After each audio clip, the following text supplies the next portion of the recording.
Hi everyone, તપોવન science એકેડમીની online lecture સિરીઝમાં બધાનું સ્વાગત છે. નમસ્કાર બધા વિદ્યાર્થીઓને. સેમિકન્ડક્ટરના લેક્ચર નંબર 2માં હું શૈલેષ ઢોલા આપ સર્વનું સ્વાગત કરું છું. અહીં આગળ જે બેઝિક લેક્ચર હતો, આમ તો પહેલો લેક્ચર કે જે બેઝિક જ કહી શકાય, કે જેમાં આપણે જસ્ટ ચેપ્ટરની શરૂઆતમાં ઇન્ટ્રોડક્શન મેળવેલું, છતાં પણ એ બેઝિક લેક્ચરમાંથી ઘણી બધી વખત પ્રશ્ન પૂછાય એવા છે. બરાબર છે. તો આ ચેપ્ટરમાં પ્રશ્નોની સંખ્યા તમે ધારો તો દરેક જગ્યાએથી પ્રશ્ન પૂછાઈ શકે, પણ પ્રશ્ન છે એ તમને આરામથી આવડી જશે. બરાબર, તમે વ્યવસ્થિત સમજીને ચેપ્ટર આખું પૂરું કરશો તો આપણે આગળ વધીએ. તો લાસ્ટ લેક્ચરમાં લાસ્ટ થિયરી તમે ભણ્યા હતા કે ભાઈ જે શુદ્ધ અર્ધવાહક હોય, કે જેને ઘણી વખત અંતર્ગત અર્ધવાહક પણ કહેવાય, આવા અર્ધવાહક માટે ઇલેક્ટ્રોનની સંખ્યા અને હોલની સંખ્યા સરખી હોય, દેટ ઇઝ કે એની બરાબર એને જ હતું. બરોબર છે. ચલો આગળ વધીએ. તો આપણે આજે ભણશું આપણે અશુદ્ધ અથવા બહિર્ગત અથવા એક્સટ્રિન્સિક. બહિર્ગત અર્ધવાહક કહેવાય અથવા અશુદ્ધ અર્ધવાહક કહેવાય અથવા ઇંગ્લિશમાં કહેવાય એક્સટ્રિન્સિક. અશુદ્ધ એટલે કેવા? જો સિલિકોન અને જર્મેનિયમ શુદ્ધ સ્વરૂપમાં હોય, ટૂંકમાં માત્ર સિલિકોન હોય અથવા માત્ર જર્મેનિયમ હોય, એને કહેવાય શુદ્ધ અર્ધવાહક. એવા કેસમાં આપણે જોયું હતું કે જેટલા ઇલેક્ટ્રોન્સ હોય એટલા જ તે હોલ્સ હોય. હું જ્યાં પણ ઇલેક્ટ્રોન બોલું ત્યાં તમારે સમજવાના મુક્ત ઇલેક્ટ્રોન, કારણ કે અહીંયા વાત મુક્ત ઇલેક્ટ્રોન જ થાય છે. જ્યાં પણ વિદ્યુત વહનની વાત આવે ત્યાં હંમેશા મુક્ત ઇલેક્ટ્રોનની જ વાત હોય છે. ઓકે, તો જ્યાં પણ ઇલેક્ટ્રોન બોલું કે એમાં જ્યાં પણ ઇલેક્ટ્રોન લખ્યો હશે, તમારે હંમેશા માત્ર ને માત્ર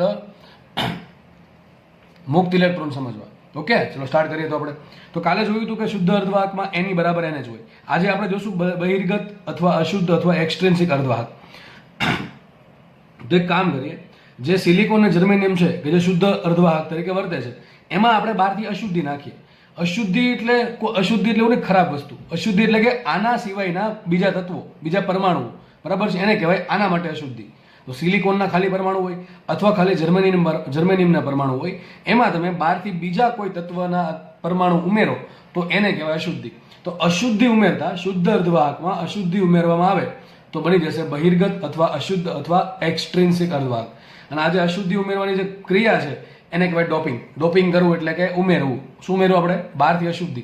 તો કુલ 2 ટાઈપની અશુદ્ધિ ઉમેરવી. એવું નથી કે ગમે એમ અશુદ્ધિ ઉમેરી દઈએ, જે હાથમાં આવ્યું ધૂળનો શું કે મુઠ્ઠી ભરીને નાખી દીધી, એમ નથી કરવાનું. બરાબર છે, વિચારીને કરવાનું છે. આનું એક કારણ છે શું કામ અશુદ્ધિ ઉમેરવામાં આવે છે, એ પણ આપણે ડિટેલમાં ચર્ચા કરીશું આજે. તો કુલ 2 ટાઈપની અશુદ્ધિ ઉમેરવામાં આવે છે. નોર્મલી 2 ટાઈપની અશુદ્ધિ ઉમેરવામાં આવે છે.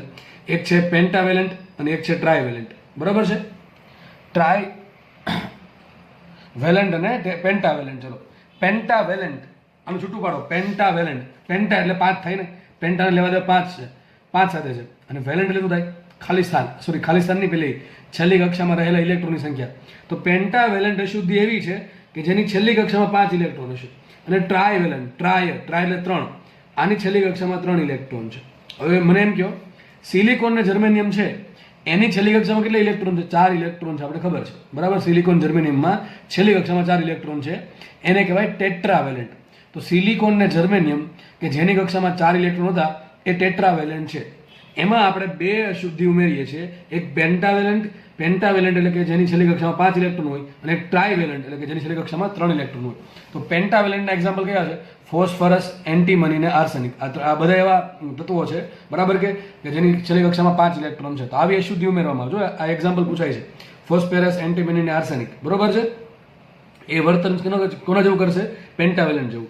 અને બીજી ઉમેરી આપણે ટ્રાયવેલેન્ટ એટલે કે 3 ઇલેક્ટ્રોન છેલ્લી કક્ષામાં હોય, ધેટ ઇઝ એલ્યુમિનિયમ છે, ગેલિયમ છે, ઇન્ડિયમ છે. આવી ધાતુઓ જે છે એ ટ્રાયવેલેન્ટ તરીકે વર્તે, એ ઉમેરવામાં આવે. તો જો આપણે હમણાં જોશું કે પેન્ટાવેલેન્ટ ઉમેરશું તો જે અર્ધવાહક અશુદ્ધ થઈ જશે એ અર્ધવાહકને કહેવાય એન ટાઈપનો અર્ધવાહક. કેમ એન ટાઈપનો કહેવાય એ પણ આપણે ચર્ચા કરીશું. અને જો ટ્રાયવેલેન્ટ ઉમેરવામાં આવે, કોમાં? ટેટ્રાવેલેન્ટમાં. ટેટ્રાવેલેન્ટ કોણ છે? Silicon germanium. ટેટ્રા એટલે 4, ટ્રાય એટલે 3, પેન્ટા એટલે 5. સિમ્પલ વાત. તો સિલિકોન જર્મેનિયમ ટેટ્રાવેલેન્ટ હતા, એમાં પેન્ટાવેલેન્ટ અશુદ્ધિ નાખીએ તો બને એન ટાઈપનો અશુદ્ધ અર્ધવાહક, જેને આપણે સિમ્પલ એન ટાઈપનો અર્ધવાહક કહીએ. અને ટ્રાયવેલેન્ટ અશુદ્ધિ નાખીએ શેમાં? ટેટ્રાવેલેન્ટ સિલિકોન જર્મેનિયમમાં.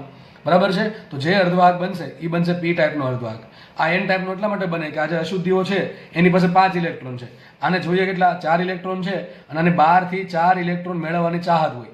તો 4 ઇલેક્ટ્રોન આની પાસે ઓલરેડી છે, અને જો આની પાસે 4 ઇલેક્ટ્રોન બીજા મળી જાય, આને આ બંનેને 4 ઇલેક્ટ્રોન બીજા મળી જાય તો 5 ઇલેક્ટ્રોનમાંથી 4 ઇલેક્ટ્રોન આને આપી દેશે અને આ એક વધારાનો ઇલેક્ટ્રોન ગિફ્ટમાં આપશે, 1 ઇલેક્ટ્રોન ગિફ્ટમાં આપશે. એટલે ઘણી વખત આ અશુદ્ધિને કહેવાય ડોનર અશુદ્ધિ. શું કહેવાય? ડોનર અશુદ્ધિ. તમને પ્રશ્ન પૂછાય કે નીચેનામાંથી કઈ ડોનર અશુદ્ધિ છે, તો 3 નામ આપ્યા છે, એકાદું નામ આપ્યું છે, બરોબર કે નહીં?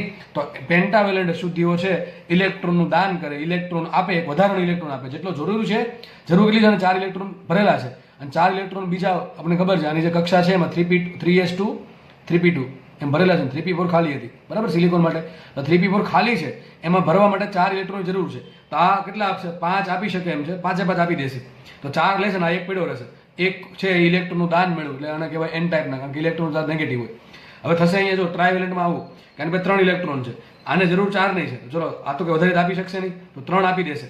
તો એક ઇલેક્ટ્રોનનું સ્થાન અહીંયા ખાલી પડશે, 3 સ્થાન ભરાઈ દેશે 4 માંથી, એક સ્થાન ખાલી પડ્યું. અને તમને ખબર છે ઇલેક્ટ્રોનની જે ઉણપ પડે, ઇલેક્ટ્રોન જે ખાલી સ્થાન પડે એને કહેવાય હોલ. શું કહેવાય? હોલ. તો મતલબ આપણે એમ માનશું કે આ જે ટ્રાયવેલેન્ટ અશુદ્ધિ છે એ એક હોલ આપે છે આને, ઓકે? અથવા એની હોલ આમ તો આપે એમ ના કહી શકાય, હોલનું નિર્માણ તેમ કહી શકાય કે ભાઈ ઓકે, હોલ શું કામ ઉત્પન્ન થાય? ઇલેક્ટ્રોનનું ખાલી સ્થાન જ્યાં હોય ત્યાં હોલનું નિર્માણ થાય છે, ઓકે? તો આને આ ઇલેક્ટ્રોન જે છે એમાં એક હોલ ઉત્પન્ન થશે અથવા એવું સ્થાન ઉત્પન્ન થશે, ખાલી સ્થાન, કે જ્યાં ઇલેક્ટ્રોનને આવવાની રાહ જોવાય છે, જે ઇલેક્ટ્રોનને આવવાની ચાહત છે અથવા ઇલેક્ટ્રોનને એક્સેપ્ટ કરવાની, સ્વીકારવાની ચાહત છે. તો આ અશુદ્ધિને કહેવાય એક્સેપ્ટર અશુદ્ધિ. શું કહેવાય? એક્સેપ્ટર, બરોબર છે, એક્સેપ્ટર અશુદ્ધિ. અને બનશે પી ટાઈપના, લખ્યું છે ઇલેક્ટ્રોનની ઉણપ અને હોલનું નિર્માણ થશે, આ શુદ્ધિ છે. ચલો તો પહેલા આપણે ડિટેલમાં ચર્ચા કરીએ. આ જસ્ટ ઉપર છેલ્લી ચર્ચા હતી, ડિટેલમાં ચર્ચા કરીએ. ચલો, એન ટાઈપના અર્ધવાહકો. પહેલી વાત તો એક એન ટાઈપના અર્ધવાહક બને ક્યારે? તો આપણી પાસે ટેટ્રાવેલેન્ટ, ટેટ્રા એટલે કે 4, ટેટ્રાવેલેન્ટ સિલિકોન કે જર્મેનિયમના શુદ્ધ અર્ધવાહક હતા. શું તો આપણી પાસે ટેટ્રાવેલેન્ટ સિલિકોન કે જર્મેનિયમના શુદ્ધ અર્ધવાહક હતા. એમાં આપણે બહારથી પેન્ટાવેલેન્ટ અશુદ્ધિ નાખીએ. પેન્ટાવેલેન્ટમાં કઈ આવે? ફોસ્ફરસ આવે, એન્ટીમની આવે, આર્સેનિક. આ ટાઈપની બહારથી અશુદ્ધિ નાખવામાં આવે, પેન્ટાવેલેન્ટ અશુદ્ધિ નાખવામાં આવે, ત્યારે જે અર્ધવાહક બને એને એન ટાઈપના અર્ધવાહક કહેવાય, બરાબર? કઈ રીતે જુઓ, વચ્ચે માનો કે હવે ફોસ્ફરસ, એન્ટીમની, આર્સેનિક, આમાંથી ધારો કે આર્સેનિક લીધું છે, આર્સેનિકની સંજ્ઞા છે AS, તો માનો કે આર્સેનિકનો એક પરમાણુ છે, એની પાસે કેટલા ઇલેક્ટ્રોન? 5 ઇલેક્ટ્રોન છે. આની પાસે 4 ઇલેક્ટ્રોન જરૂર છે, આની પાસે 5 ઇલેક્ટ્રોન છે. ચલો 5 ઇલેક્ટ્રોન કઈ થશે? જો આર્સેનિકનો પરમાણુ છે એના 4 ઇલેક્ટ્રોન, 1 2 3 ને 4, આ 4 ઇલેક્ટ્રોન છે એ કોઈકની જોડે જોડાઈ જશે. એક સિલિકોનનો પરમાણુ અહીંયા, એક અહીંયા, એક અહીંયા, એક અહીંયા, બરાબર છે? તો સિલિકોનનો 1 ઇલેક્ટ્રોન આર્સેનિકના 1 ઇલેક્ટ્રોન સાથે શું કરે? સહસંયોજક બંધ જોડશે. ટૂંકમાં આ બેનું કામ પતી ગયું. બીજો ઇલેક્ટ્રોન છે એ બીજા સિલિકોન સાથે, બીજા સિલિકોન ઇલેક્ટ્રોન સાથે આ પ્રમાણે સહસંયોજક બંધ બનાવશે, આ પ્રમાણે ત્રીજો આ પ્રમાણે બનાવશે, ચોથો અહીંયા બનાવશે. વધ્યો કેટલો? એક વધ્યો. ચલો હવે આ ચારેયને પૂછશે કે સાલા તમે બધે મને દગો આપી દીધો, આપણે 5 ભેગા હતા પહેલા, આમાં 5 ઇલેક્ટ્રોન પહેલા ભેગા હતા, હવે આ 4 જે સેટલ થઈ ગયા, કોની સાથે સેટલ થઈ ગયા? સિલિકોનના 4 ઇલેક્ટ્રોન સાથે સેટલ થઈ ગયા. આ એકલો બિચારો વધ્યો, એકલો એમ કહે છે કે આપણે ભાઈ પેલા 5 ભાઈઓ ભેગા હતા, એમાંથી 4 સેટલ થઈ ગયા અને આ એકલાને રખડતો કરી દીધો. એકલાને શું કરી દીધો? રખડતો. કારણ કે આ 4 કેવા છે? સહસંયોજક બંધમાં છે. આ 4 શેમાં છે? સહસંયોજક બંધમાં. તો આને મુક્ત ઇલેક્ટ્રોન કહેવાય નહીં, આને મુક્ત ઇલેક્ટ્રોન કહેવાય નહીં. આ તો 4 જે છે એને કહેવાય બંધિત ઇલેક્ટ્રોન. શું કહેવાય? બંધિત ઇલેક્ટ્રોન. કારણ કે સહસંયોજક બંધમાં જોડાયેલા છે અને આ સહસંયોજક બંધમાં જે ઇલેક્ટ્રોન જોડાયેલા છે એ વિદ્યુત વહન માટે જવાબદાર નથી. આ જે બંધિત સ્થિતિમાં જે ઇલેક્ટ્રોન છે એ વિદ્યુત વહન માટે જવાબદાર નથી. આ એકલો બિચારો વધ્યો, એકલો થઈ ગયો, એકલો એટલે ટૂંકમાં રખડતો થઈ ગયો, એટલા માટે એને કીધું મુક્ત ઇલેક્ટ્રોન. શું થઈ ગયું? મુક્ત ઇલેક્ટ્રોન. તો આર્સેનિક પાસેથી 5 ઇલેક્ટ્રોન આવ્યા, એમાંથી 4 ઇલેક્ટ્રોન છે એ સિલિકોનના અલગ અલગ પરમાણુએ સાચવી લીધા, બાકી વધ્યો એક ઇલેક્ટ્રોન જે વધ્યો એ આ ચારેયને પ્રશ્ન પૂછે કે ભાઈ તમે આ પ્રમાણે મારી સાથે દગો કર્યો છે, હવે કામ કરીશ, હું બધાની પથારી ફેરવી નાખીશ. હકીકત એકલો વિદ્યુત ભાર છે, આ એકલો ઇલેક્ટ્રોન એ બધાની પથારી ફેરવી નાખશે, બરોબર છે? કારણ કે નવું જ બની ગયું. જો પહેલા શુદ્ધ હતા, હવે થઈ ગયા અશુદ્ધ અને નામ આપી દીધું એન ટાઈપ. એન ટાઈપ નામ પડ્યું હોય તો માત્ર ને માત્ર આ ઇલેક્ટ્રોનના કારણે. તો આજે એક ઇલેક્ટ્રોન છે એ ઘણું બધું કામ આપણને મદદરૂપ થશે, બરોબર છે? કારણ કે ઇલેક્ટ્રોન કેવો છે? એ બંધિત નથી, મુક્ત ઇલેક્ટ્રોનનું કામ છે અને કામ જ મુક્ત ઇલેક્ટ્રોનનું છે, બરોબર છે? બંધિત ઇલેક્ટ્રોનનું કોઈ કામ જ નથી. આ બધા બંધિત ઇલેક્ટ્રોન કહેવાય, બધા. ખાલી એકલો જ છે મુક્ત ઇલેક્ટ્રોન છે. તમને એમ થાય સર આ સિલિકોનનો એક પરમાણુ સચવાઈ ગયો તો બાકીના 3 મુક્ત કહેવાય, બંધિત કહેવાય? અરે ભાઈ બંધિત કહેવાય. કેમ? અહીંયા સિલિકોનનો બીજો પરમાણુ, આ તો ખાલી તમને જસ્ટ 4 દોર્યા છે આ પ્રમાણે. આવા અસંખ્ય છે. 3D વિચારો કેટલા બધા પરમાણુ હોય, ઘણા અસંખ્ય પરમાણુ છે. એક મોલ હોય કેટલા હોય? 6 10 ની 23. વિચારો કેટલા બધા હશે. ઓકે, તો આપણે ખાલી 4 જ દોર્યા છે તો આ બીજા 3 છે એ જો મેં બતાવ્યું છે. એક તો એ સચવાઈ ગયો આર્સેનિક સાથે, બીજો છે એ સિલિકોનનો ઉપર પરમાણુ છે, આ જે છે એ સિલિકોન નીચે પરમાણુ છે એની જોડે સચવાઈ જશે. આ છે સિલિકોનનો આ જોડે જે પરમાણુ છે એની જોડે સચવાઈ જશે. આ પ્રમાણે સિલિકોનના બધા પરમાણુઓ છે, ઇલેક્ટ્રોન છે એ સચવાઈ જશે. પણ આર્સેનિકના 5 આવ્યા. જો હું શું કહું છું, સિલિકોનના 4 પરમાણુ હતા, સોરી 4 ઇલેક્ટ્રોન હતા. 4 ઇલેક્ટ્રોન છે એ બધા સાથે અમુક આર્સેનિક સાથે અમુક સિલિકોન સાથે સચવાઈ જશે. વાત કરીએ આર્સેનિકની. આર્સેનિકના એવા 5 ઇલેક્ટ્રોન, એમાંથી 4 અહીંયા સચવાઈ ગયા સિલિકોન સાથે સહસંયોજક બંધ બનાવીને, સિલિકોનના ઇલેક્ટ્રોન સાથે સોરી. તો આ જે એક ઇલેક્ટ્રોન વધ્યો એ ઇલેક્ટ્રોન શું બનશે? મુક્ત ઇલેક્ટ્રોન બનશે. શું બનશે? મુક્ત ઇલેક્ટ્રોન, જે મદદ થશે આપણને વિદ્યુત વહનમાં. ઓકે, તો લખ્યું છે અહીંયા શું લખ્યું છે? શરૂઆતમાં શુદ્ધ સિલિકોન હતો. શરૂઆતમાં સિલિકોન કેવો હતો? શુદ્ધ હતો. ત્યારે જેટલા એની છે એટલા એને જ છે. આ તો ખબર પડે એવી વાત છે, કાલે વાત થઈ ગઈ. શરૂઆતમાં શુદ્ધ સિલિકોન હોય અથવા શુદ્ધ અર્ધવાહક હોય ત્યારે જેટલા ઇલેક્ટ્રોનની સંખ્યા ગણતા હોય એટલી જ તે હોલની સંખ્યા ગણતા હોય. હવે ધ્યાનથી સમજો, એથી પ્રશ્ન પૂછાય. આર્સેનિક છે એનો એક પરમાણુ છે એ એક વધારે મુક્ત ઇલેક્ટ્રોન આપશે. જો આર્સેનિકનો પરમાણુ કેટલો અહીંયા છે? એક પરમાણુ છે. તો સાબિત એવું થયું, આર્સેનિકના એક પરમાણુ હોય તેમાં 5 ઇલેક્ટ્રોન હશે. એ 5 માંથી 4 તો સચવાઈ ગયા પણ એક મુક્ત ઇલેક્ટ્રોન વધશે. તો સાબિત એવું થશે, અહીંયા સાબિત એવું થયું કે આર્સેનિકના એક પરમાણુમાંથી એક મુક્ત ઇલેક્ટ્રોન મળે. મારી પાસે આર્સેનિકના 2 પરમાણુ હોય તો 2 મુક્ત ઇલેક્ટ્રોન મળશે. મારી પાસે આર્સેનિકના 3 પરમાણુ તો 3 મુક્ત ઇલેક્ટ્રોન મળશે. કહેવાની વાત એમ છે, આર્સેનિકના n પરમાણુ જો આપણે ઉમેરીએ અર્ધવાહકમાં, બરાબર, સિલિકોનમાં, તો મને n જેટલા મુક્ત ઇલેક્ટ્રોન મળે. કેવા મળે? મુક્ત ઇલેક્ટ્રોન મળશે. ઓકે, તો લખ્યું છે અહીંયા, આર્સેનિકનો એક પરમાણુ એક વધારાનો મુક્ત ઇલેક્ટ્રોન આપે છે. હવે જો પહેલા શું હતું? આર્સેનિક હતો ત્યારે કેટલા હતા? જેટલા ઇલેક્ટ્રોન હતા એટલા હોલ હતા. સાંભળજો ધ્યાનથી. હવે આર્સેનિક જ્યારે હતો નહીં ત્યારે જેટલા ઇલેક્ટ્રોન હતા એટલા જ હોલ્સ હતા. હવે થયું એવું, જેવો આર્સેનિક ઉમેરો, આપણે આર્સેનિકનો એક પરમાણુ ઉમેરો તો એક ઇલેક્ટ્રોન મેળવો, 2 ઉમેરો તો 2 મળ્યા, 3 ઉમેરો તો 3 મળ્યા. અહીં હોલ આપે છે, હોલ મળતા નથી. તો હોલની સંખ્યા એમ રહેશે. શુદ્ધ અર્ધવાહકમાં જેટલી હોલની સંખ્યા એટલી જ રહેશે. પણ હવે જે અર્ધવાહક બનશે એમાં ઇલેક્ટ્રોનની સંખ્યા કેટલી હશે? તો પહેલા શુદ્ધમાં જેટલી હતી એટલી પ્લસ આર્સેનિક તરફથી જે ઇલેક્ટ્રોન મળે એ પણ ઇલેક્ટ્રોન ભાગીદાર બનશે. સમજ પડે કે ન પડે? ફરીથી સમજો કે શરૂઆતમાં જેટલા ઇલેક્ટ્રોન હતા એટલા જ હોલ્સ હતા. માનો કે 5 ઇલેક્ટ્રોન છે ને 5 હોલ છે શરૂઆતમાં, બરોબર. ધારો કે આર્સેનિક આપણે 3 પરમાણુ ઉમેર્યા. કેટલા ઉમેર્યા? 3 ઉમેર્યા. તો 3 ઇલેક્ટ્રોન નવા મળશે. ઇલેક્ટ્રોન એટલે કે મુક્ત ઇલેક્ટ્રોન, અને 0 હોલ મળશે. તો હોલ તો 5 ને 5 રહ્યા, આગલા થઈ ગયા 3 ને 5 8 ઇલેક્ટ્રોન. તો હવે આર્સેનિક ઉમેર્યા પછી 8 મુક્ત ઇલેક્ટ્રોન થઈ જશે ને 5 હોલ થઈ જશે. તો ઇલેક્ટ્રોનની સંખ્યા વધારે, હોલની સંખ્યા વધારે. ઇલેક્ટ્રોનની સંખ્યા વધારે. જો ચોખ્ખું લખ્યું છે. હવે આથી બહિર્ગત અર્ધવાહકમાં એની વચ્ચે ને NH કેવું હશે? ઓછું. That is Na is greater than NH. ખબર પડી શું કામ? આર્સેનિકનો એક પરમાણુ એક વધારાનો મુક્ત ઇલેક્ટ્રોન આપે છે. એટલા માટે શુદ્ધ અર્ધવાહકમાં પહેલા બે સરખા હતા, હવે ઇલેક્ટ્રોનની સંખ્યા વધી ગઈ. તો એની હવે જે બનશે, આર્સેનિક ઉમેર્યા પહેલા બે સરખા હતા, આર્સેનિક ઉમેરથી જે બન્યો એને કહેવાશે બહિર્ગત અર્ધવાહક, અને એમાં ઇલેક્ટ્રોનની સંખ્યા હોલ કરતા કેવી હશે? વધારે હશે. તો લખ્યું છે અહીંયા એની શું છે? NH શું છે? NH શુદ્ધ અર્ધવાહકના હોલ્સ. અને એની શું છે? બે રીતના. શુદ્ધ સિલિકોનમાં જે હતા મુક્ત ઇલેક્ટ્રોન એ પ્લસ આર્સેનિકના કારણે જે મળ્યા એ ઇલેક્ટ્રોન ભેગા થઈને શું બનાવશે? કુલ બનાવશે એની. અને કુલ મળશે બહિર્ગત અર્ધવાહકમાં એની સંખ્યા NH કરતા કેવી હશે? વધારે હશે. ખબર પડી ગઈ આટલી? ઓકે, તો સાબિત થયું અહીંયા ઇલેક્ટ્રોનની સંખ્યા વધે છે. ઇલેક્ટ્રોનની સંખ્યા વધી એટલા માટે આને n ટાઈપ કીધું, નેગેટિવ. શું કીધું? નેગેટિવ. પણ મને એમ કહો, જે n ટાઈપનો પદાર્થ બન્યો, n ટાઈપનો પદાર્થ, એ ધન છે, ઋણ છે, તટસ્થ છે વિદ્યુતભારની દ્રષ્ટિએ? બરાબર છે? ધન છે, ઋણ છે, તટસ્થ છે?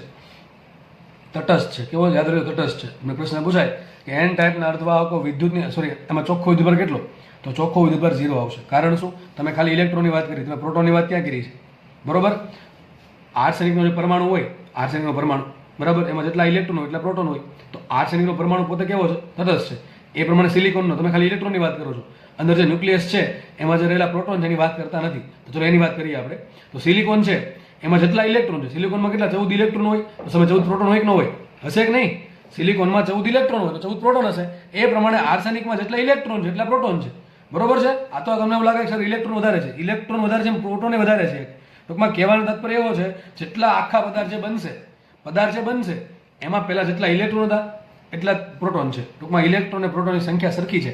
ધેટ મીન્સ તમે આખા પદાર્થની વાત કરો તો આખા પદાર્થમાં કોઈ વધારાનો ચાર્જ નથી. પણ હા, તમે મુક્ત ઇલેક્ટ્રોનની વાત કરો તો મુક્ત ઇલેક્ટ્રોન છે એ પહેલા કરતા હવે વધ્યા છે. કારણ કે આર્સેનિક એક ગિફ્ટમાં આપે એટલે આ અશુદ્ધિને કહેવાય ડોનર અશુદ્ધિ, દાતા. શું કહેવાય? દાતા. બરાબર. આગળ વધીએ તો આપણે એવું સમજ્યા કે અહીં ઇલેક્ટ્રોનની સંખ્યા હોલ્સ કરતા કેવી છે? વધારે છે. બરાબર. તો અહીંયા NA is greater than NH છે. આગળ વધીએ.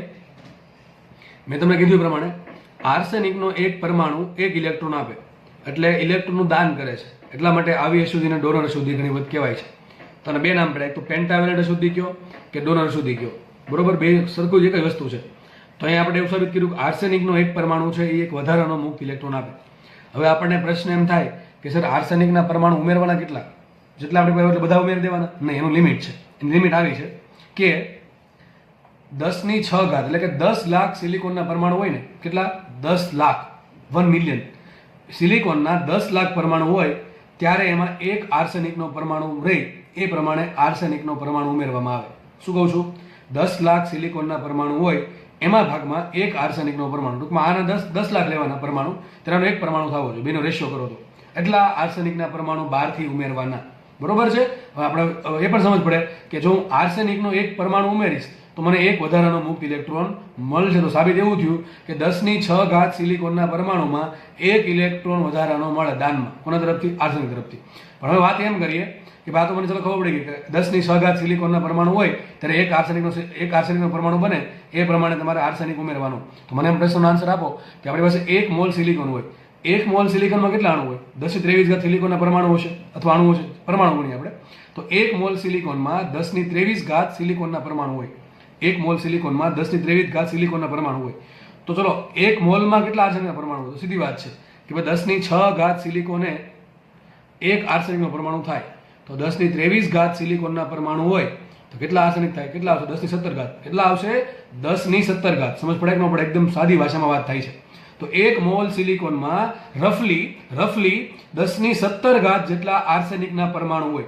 હવે એક આર્સેનિકના પરમાણુથી એક વધારાનો ઇલેક્ટ્રોન મળે તો કેટલા ઇલેક્ટ્રોન મળશે વધારાના? 10⁻17 જેટલા વધારાના ઇલેક્ટ્રોન મળશે. કોને મળશે? સિલિકોનને. તો એમ કહી શકાય સિલિકોનમાં 10⁻23 પરમાણુ હોય, 1 મોલ સિલિકોનમાં 10⁻23 સિલિકોનના પરમાણુ હોય એમાં લગભગ ઉપરથી 12થી 10⁻17 આર્સેનિકના પરમાણુ નાખવાના એટલે આપણે 12થી 10⁻17 જેટલા ઇલેક્ટ્રોન છે વધારાના મુક્ત ઇલેક્ટ્રોન આપીશું. કોને આપશે? આર્સેનિક આપશે. કોને આપે? સિલિકોનને. તો સાબિત એવું થશે છેલ્લે કે પહેલા જ્યારે સિલિકોન એકલો હતો ત્યારે જેટલા હોલ્સ હતા એટલા ઇલેક્ટ્રોન હતા, પણ આટલા ઇલેક્ટ્રોન બહારથી વધારાના મળે છે 1 મોલ હોય તો. બરોબર છે? તો સાબિત એવું થશે કે Na > NH આવશે. ઓકે, તો છેલ્લે સાબિત એવું થયું Na > NH છે. હવે મેં તમને કીધું હતું જેટલા મુક્ત ઇલેક્ટ્રોન વધારે એટલી વાહકતા વધારે, જેટલા હોલ્સ વધારે એટલી વાહકતા વધારે. બરોબર છે? હવે અર્ધવાહક છે એમાં વિદ્યુતનું વહન કોણ કરે? બે કરશે. ઇલેક્ટ્રોને કરશે. હું ઇલેક્ટ્રોન હજી કહું છું, જ્યાં પણ ઇલેક્ટ્રોન બોલીને મુક્ત ઇલેક્ટ્રોન લઈ લેવો, સમજી લેવો તમારે. તો જેટલા મુક્ત ઇલેક્ટ્રોન છે એ પણ વિદ્યુતનું વહન કરશે ને હોલ્સ પણ કરશે, પણ જેટલા એ મુક્ત ઇલેક્ટ્રોન વધારે એટલો એનો ફાળો વધારે શેમાં? વિદ્યુતના વહનમાં. અને જેટલા હોલ્સ વધારે એટલો એનો ફાળો વધારે વિદ્યુતના વહનમાં. પણ આપણે જોયું છે N ટાઈપના અર્ધવાહકમાં ઇલેક્ટ્રોનની સંખ્યા હોલ્સ કરતાં કેવી હોય? વધારે હોય. તો ઇલેક્ટ્રોનનો ફાળો વિદ્યુત વહનમાં N ટાઈપના અર્ધવાહકમાં વધારે હોય અને હોલનો ફાળો કેવો હશે? ઓછો હશે. શેમાં? વિદ્યુતનું વહન કરવામાં. તો આને કહેવાય મેજોરિટી કેરિયર. જો મેજોરિટી કેરિયર, મેજોરિટી એટલે શું થાય કે જેની સંખ્યા વધારે છે અથવા જે પોતાનો વધારે ફાળો આપે છે શેમાં? કેરિયરમાં, કેરી કરવામાં. શું કેરી કરવામાં? ઇલેક્ટ્રિસિટી. તો ઇલેક્ટ્રિસિટી એટલે કે વિદ્યુત વહનમાં જેનો મહત્વનો ફાળો છે એને કહેવાય મેજોરિટી કેરિયર. અને એ શું હશે? N ટાઈપમાં હશે મુક્ત ઇલેક્ટ્રોન. અને એવું નથી કે હોલ્સ નહીં કરે, હોલ્સ પણ કરશે પણ એનો ફાળો જે છે ઓછો હશે આની કમ્પેરિઝન. એટલે એને કીધું માઇનોરિટી કેરિયર. એ શું હશે? હોલ્સ. આ પ્રશ્ન બહુ પૂછાય કે N ટાઈપના અર્ધવાહકમાં મેજોરિટી કેરિયર શું હોય? મુક્ત ઇલેક્ટ્રોન. કારણ સહિત સમજાયું, શું કામ મુક્ત ઇલેક્ટ્રોન મેજોરિટી કેરિયર હશે અને માઇનોરિટી કેરિયર શું હશે? હોલ્સ હશે. કયા ટાઈપના પદાર્થમાં? N ટાઈપના પદાર્થમાં. ચલો આગળ વધીએ. પ્રશ્ન આવો પૂછાય કે N ટાઈપના અર્ધવાહકમાં કુલ ચોખ્ખો વિદ્યુતભાર કેટલો? 0 આવશે. યાદ રાખો, ઘણાના મનમાં આવું થાય કે N ટાઈપનો અર્ધવાહક એટલે નેગેટિવ અર્ધવાહક એટલે એનું વિદ્યુતભાર ઋણ હશે. અરે ભાઈ ઋણ નથી. તમે ઋણ ક્યારે ગણી શકો? હું તમને એમ પૂછું ભાઈ ઇલેક્ટ્રોનનો ચાર્જ કેટલો તો ઋણ આવશે, પણ હું આખા પદાર્થનો કહું છું કુલ ચોખ્ખો વિદ્યુતભારમાં બે વસ્તુ આવે, ઇલેક્ટ્રોનનો પ્લસ પ્રોટોનનો. હવે એમાં જેટલા ઇલેક્ટ્રોન છે વાલા એટલા પ્રોટોન છે. સામે 10 ઇલેક્ટ્રોન તો સામે 10 પ્રોટોન હશે. બરોબર છે? તો જેટલા ઇલેક્ટ્રોન એટલા પ્રોટોન, તો ચોખ્ખો વિદ્યુતભાર 0 આવશે. લખ્યું છે જેટલા ઇલેક્ટ્રોન સામે એટલા જ પ્રોટોન, એટલે નેટ ચાર્જ આવ્યો 0. બધી વાત પૂરી. નાનકડી એક છેલ્લી વાત રહી ગઈ. આપણે વાત કરીએ બેન્ડવાદની. ચલો પહેલા માનો કે મારી પાસે શુદ્ધ સિલિકોનનો પરમાણુ છે તો બેન્ડવાદ આ રીતે આવશે. આ થઈ ગયો વેલેન્સ બેન્ડ સિલિકોનનો, અને ઘડીક આ ભૂલી જાવ, આ શું દોર્યું છે ભૂલી જાવ ઘડીક. અને ઉપર થઈ ગયો વેલેન્સ બેન્ડ કોનો? સિલિકોનનો. બરોબર છે? કન્ડક્શન બેન્ડ સિલિકોનનો. અહીંયા આવશે વેલેન્સ બેન્ડ સિલિકોનનો. આ પ્રમાણે છે જે સ્થિતિ છે એ 0 કેલ્વિન તાપમાને છે. 0 કેલ્વિન તાપમાને કોઈ પાસે ઉર્જા નહીં હોય એટલે બધા ઇલેક્ટ્રોન ક્યાં હશે? વેલેન્સ બેન્ડમાં હશે. બધા કન્ડક્શન બેન્ડ છે ખાલી હશે. હવે આપણે શું કર્યું, આર્સેનિક નાખ્યો, બહારથી આર્સેનિક નાખશું તો આર્સેનિકના n પરમાણુ નાખો તો સામે તમને આર્સેનિકના n મુક્ત ઇલેક્ટ્રોન મળે. આ જે ઇલેક્ટ્રોન છે એ મુક્ત છે કે બંધિત છે? જો કુલ તો 5 ઇલેક્ટ્રોન મળે, આર્સેનિકના એક પરમાણુથી 5 ઇલેક્ટ્રોન મળે, પણ 4 છે એ સચવાઈ ગયા છે સિલિકોન સાથે, સિલિકોનના ઇલેક્ટ્રોન સાથે. એક વધ્યો છે, એક છે એ મુક્ત ઇલેક્ટ્રોન. શું છે? મુક્ત ઇલેક્ટ્રોન. ઇલેક્ટ્રોન મુક્ત હોય એની પાસે ઉર્જા હોય કે ન હોય? મુક્ત ઇલેક્ટ્રોન છે ભાઈ, મુક્ત ઇલેક્ટ્રોન. મુક્ત ઇલેક્ટ્રોન છે તો એની પાસે પોતાની ઓલરેડી ઉર્જા હશે, તો એની ઉર્જા ઓછી હોય વધારે હોય? વધારે હોય. તો જો વેલેન્સ બેન્ડ છે ને એ ટૂંકમાં ઉર્જા ઓછી એમ સૂચવે, કન્ડક્શન બેન્ડ છે ને એ ઉર્જા વધારે સૂચવે છે. પણ આ જે મુક્ત ઇલેક્ટ્રોન છે એની ઉર્જા સિલિકોનના કન્ડક્શન બેન્ડ કરતાં ઓછી હોય અને વેલેન્સ બેન્ડ કરતાં વધારે હોય. હવે પ્રશ્ન એમ થાય કે સર કન્ડક્શન, આજે આર્સેનિકનો એક મુક્ત ઇલેક્ટ્રોન છે એની ઉર્જા તમે કીધું સિલિકોનના કન્ડક્શન બેન્ડથી ઓછી અને વેલેન્સ બેન્ડથી વધારે, પણ અહીંયા રાખવી, અહીંયા રાખશું. કેમ અહીંયા રાખીએ આપણે? કન્ડક્શન બેન્ડની કેમ નજીક આવ્યો? કારણ કે મુક્ત ઇલેક્ટ્રોન છે ને, મુક્ત ઇલેક્ટ્રોન પાસે પોતાની કંઈક ઉર્જા હોય, પોતાની કંઈક ઉર્જા હશે, બરાબર? એટલા માટે ઉપર રાખ્યો છે. હવે થાય એવું કે જેવું તમે તાપમાન વધારશો એવું શું થશે? ઇલેક્ટ્રોનને ઉર્જા મળે. જો આ શું છે? આર્સેનિકના એક, આ તમને થાય સર આ નવું ક્યાંથી આવ્યું? આ આર્સેનિકનો છે, આર્સેનિકનો જે એક મુક્ત ઇલેક્ટ્રોન છે એનો ઉર્જા સ્તર છે. ઘણાને એમ પ્રશ્ન થાય સર આ ડોટેડ લાઈન કેમ છે? ડોટેડ લાઈન એટલા માટે છે, જો આ સોલિડ લાઈન છે, આખી લાઈન છે, આ ડોટેડ લાઈન છે. ડોટેડ લાઈન હોવાનું કારણ એ છે કે આ આર્સેનિકના ઇલેક્ટ્રોન છે એ બધી જગ્યાએ હોય ને અમુક જગ્યાએ જશે, બરાબર? એટલા માટે એનો ઉર્જા સ્તર છે એ તૂટક રેખા વડે દર્શાવેલ છે. ટૂંકમાં આ આર્સેનિકના એક ઇલેક્ટ્રોનનો ઉર્જા સ્તર છે.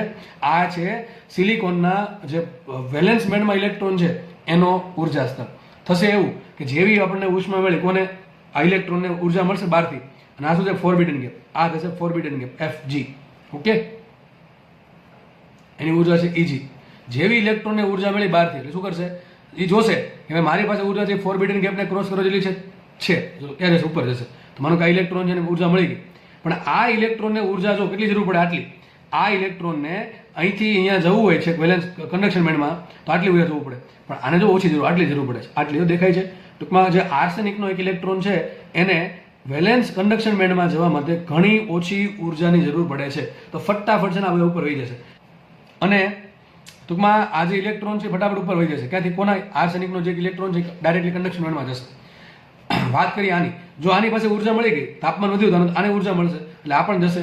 આ પણ જાય તો શું થશે? અહીંયા આ પ્રમાણે ઇલેક્ટ્રોન બહાર ગયો, ઉપર ગયો, એ અહીંયા આવી જશે. એની જગ્યાએ શું ઉત્પન્ન થઈ ગયું? હોલ ઉત્પન્ન થયો. આ ઇલેક્ટ્રોન ચલો એ ઉપર ગયો આ રીતે, તો ત્યાં પણ ઇલેક્ટ્રોન ઉપર વહી જશે અહીંયા, પણ જગ્યાએ શું ઉત્પન્ન થઈ ગયું? હોલ ઉત્પન્ન થઈ ગયો. પણ આ બધા ઇલેક્ટ્રોન છે આરામથી જઈ શકે. કારણ શું? એના માટે E આટલું છે, જ્યારે આ ઇલેક્ટ્રોન માટે E બહુ મોટું છે, આના માટે E આટલું છે. વિચારો, સિલિકોનના ખુદના પરમાણુ માટે, ઇલેક્ટ્રોન માટે E આટલું બધું, બેન્ડ ગેપ આટલી છે. ઓકે, પણ આર્સેનિકનો જે મુક્ત ઇલેક્ટ્રોન છે એની પાસે ઓલરેડી ઉર્જા છે, એને માટે એટલે એની પાસે જે ઉર્જા જરૂર છે કન્ડક્શન બેન્ડમાં જવા એ ઘણી ઓછી જરૂર પડે, એટલે ફટાફટ ઉપર વહી જશે. તો જો આપણે શુદ્ધ અર્ધવાહક હોય તો શુદ્ધ અર્ધવાહકમાં ખાલી વેલેન્સ બેન્ડના ઇલેક્ટ્રોન છે એ કન્ડક્શન બેન્ડમાં જાય ત્યારે જ વિદ્યુતનું વહન થાય. પણ અહીંયા તો આર્સેનિકનો જે ઇલેક્ટ્રોન છે એ પણ એના વેલેન્સ બેન્ડમાંથી સિલિકોનના કન્ડક્શન બેન્ડમાં જાય છે, એટલે શું થશે? એના કારણે પણ વિદ્યુતનું વહન થશે. તો આર્સેનિકનો જે એક ઇલેક્ટ્રોન છે એ વિદ્યુત વહનમાં મદદ કરે, એટલા માટે આપણે એને ઉમેરો છે આર્સેનિકને. સમજ પડે? શું કામ ઉમેરો? અશુદ્ધ ઉમેરોનું કારણ આ છે કે વિદ્યુત વાહકતા વધે છે. શુદ્ધ અર્ધવાહક કરતા બહિર્ગત અર્ધવાહકની વિદ્યુત વાહકતા વધારે હોય. કારણ શું? શુદ્ધ અર્ધવાહકમાં ખાલી જે આ વેલેન્સ બેન્ડમાં ઇલેક્ટ્રોન છે એ જ ઉપર જશે કન્ડક્શનમાં, ત્યારે જ ઉર્જાનું વહન થશે. પણ જે આર્સેનિકના ઇલેક્ટ્રોન છે, બરોબર છે, એની પાસે ઉર્જા ઓલરેડી વધારે છે, એટલે એને બહુ વધારે ઉર્જાની જરૂર નહીં પડે. થોડીક ઉર્જા મળશે ને તો ઉપર વહી જશે, એટલે વિદ્યુત વાહકતા વધારે મળે. હવે ક્વેશ્ચન જે આ ઘણી બધી ક્વેશ્ચન પૂછાય કે જે આ આર્સેનિકનો જે ઇલેક્ટ્રોન છે એને અહીંયાથી ઉપર જવું છે તો કેટલી ઉર્જાની જરૂર પડે? તો સિલિકોન માટે ઉર્જા છે 0.05, તો કેટલી ઓછી છે? જો 0.05 ઇલેક્ટ્રોન વોલ્ટ. તમને ખબર છે સિલિકોન માટે આની કેટલી હોય? 1.1 ઇલેક્ટ્રોન વોલ્ટ. જો આ 1.1 આને અહીંયા જવું હોય તો જરૂર પડે 1.1 ને, આને જો કેટલી જરૂર પડે? 0.05. તો કેટલી ઓછી છે? ઘણી બધી ઓછી છે. આ 1.1 છે ને 0.05 બહુ ઓછી છે, બરાબર છે. આને અહીંયા જવું હોય તો 0.05 ઇલેક્ટ્રોન વોલ્ટની જરૂર પડશે, પણ આને અહીંથી ઉપર જવું તો કેટલી જરૂર પડશે? 1.1 ઇલેક્ટ્રોન વોલ્ટ. એ રીતે જો ગેલિયમ હોય તો આપણે ખબર છે ગેલિયમમાં અહીંથી આને ઉપર જવું હોય તો જરૂર પડે 0.72 ઇલેક્ટ્રોન વોલ્ટની, પણ આને કેટલી જરૂર પડે? 0.01. બહુ ઓછી છે, બહુ ઓછી છે, બરોબર છે. તો આને અહીંથી ઉપર જવું છે ગેલિયમમાં તો જરૂર પડશે, ગેલિયમની જર્મેનિયમમાં, સ્લીપ ઓફ ટંગ, જર્મેનિયમમાં જરૂર પડે 0.01. કોને? આને ખાલી. એટલા માટે આ બહુ મદદરૂપ થશે આ ઇલેક્ટ્રોન વિદ્યુત વહનમાં. આઈ થિંક એન ટાઈપના અર્ધવાહકનું આપણે એકદમ નિચોડ મેળવી લીધો છે. આની બહાર પ્રશ્ન કાંઈ પૂછાય નહીં, બરાબર છે. આગળ વધીએ. ચલો, એન ટાઈપ આપણે સમજી લીધો. હવે પી ટાઈપના અર્ધવાહક સમજશું.